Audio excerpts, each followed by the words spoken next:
Traffic ang isa sa pinakamatindi nating problema dito sa bansa. Nakakalungkot man ay isa na itong bahagi ng pamumuhay ng bawat Pilipino at hindi rin natin mapagkaila na tanyag o notorious na sa buong mundo ang traffic dito sa Pilipinas.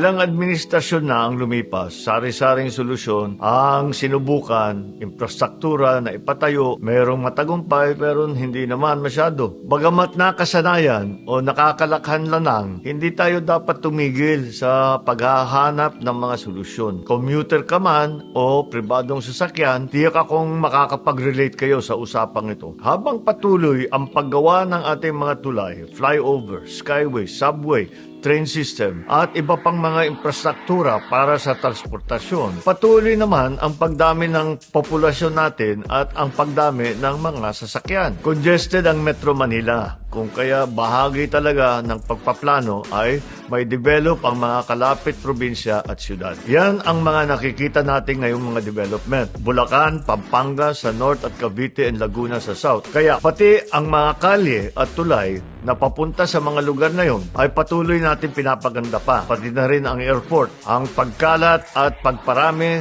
ng mga oportunidad sa labas ng Metro Maynila ay tiyak namang makakatulong sa lagay ng trapiko. Ngunit hindi ito agarang solusyon. Malalaking proyekto ito mga ito. Kaya naman, dapat natin isipin na hindi bukas na natin mararamdaman ito. Dahil malaki talaga yung scale at kung minsan pa nga, nakakaabala pa doon sa mga traffic ngayon. Kaya pagtsagaan nyo lang.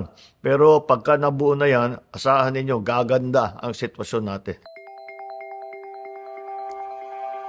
Pero sasabihin naman ng iba, kahit naman lumabas ng Metro Manila ay saklap pa rin ang traffic. Tuturin naman yan. Ang mga lugar na hindi nakasabay ng infrastruktura sa pagdami ng populasyon sa kanilang lugar. Mga kaling kailangan pang palawakin, mga kaling butas-butas, mga lokal na batas trapikong hindi naman epektibo. Lahat yan ay posibleng maging sangkap sa traffic saan mang bahagi ng bansa. Pero ang higit na kakulangan nating mga Pilipino sa daan ay ang disiplina. Dapat susunod tayo sa traffic rules para tayong mauubusan lagi ng kalye. May bago mang kalye, kung luma pa rin ang ugali pa rin natin, wala rin. Ang pagbibigayan sa daan ay kailangan pa natin ipaalala sa bawat isa sa ating mga sarili. Ang bagong Pilipino ay disiplinado sa kalye, sumusunod sa batas trapiko, nagbibigay sa kapwa at higit sa lahat, hindi naghahari-harian sa daan. At kapag nakapagbigayan naman tayo, pag pinagbigyan ka, mag-thank you ka lang. Pinadaan ka, mag-thank you ka. Kumaway ka lang ng konti, malaking bagay yan. Pagka ginawa ninyo yun, masasanay tayo sa ganyan. At magbibigayan, siguro mas magandang bigayan pagka ganun. Pag nagte-thank you man lang ng konti. Yan ang kailangan simulan sa aming hanay ng mga nasa gobyerno. Ang pag-aabuso at pagbabaliwala sa batas trapiko ay hindi pribilehiyo ng kasama sa sinumpaan naming mga lingkod bayan. Pangungunahan ng pamahalaan at lahat ng mga ahensya nito ang pagiging disiplinado sa ating mga lansangan.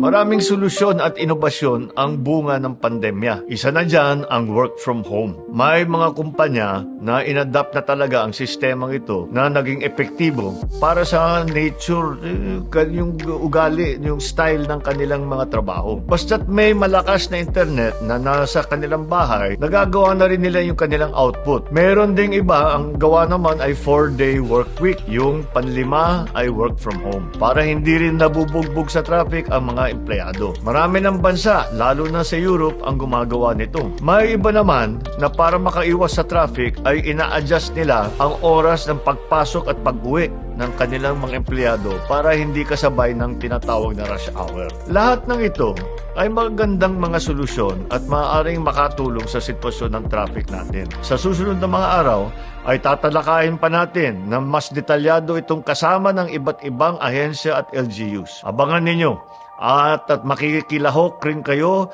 kahit sa comment section para malaman namin ang iba niyong mga idea at naiisip ninyo. Ang bagong Pilipino ay sumasabay sa pagbabago ng panahon at hindi nauubusan ng mga solusyon at inobasyon. Higit sa lahat, ang bagong Pilipino ay disiplinado, kaya't makibahagi tayo sa paglutas ng suliraning ito.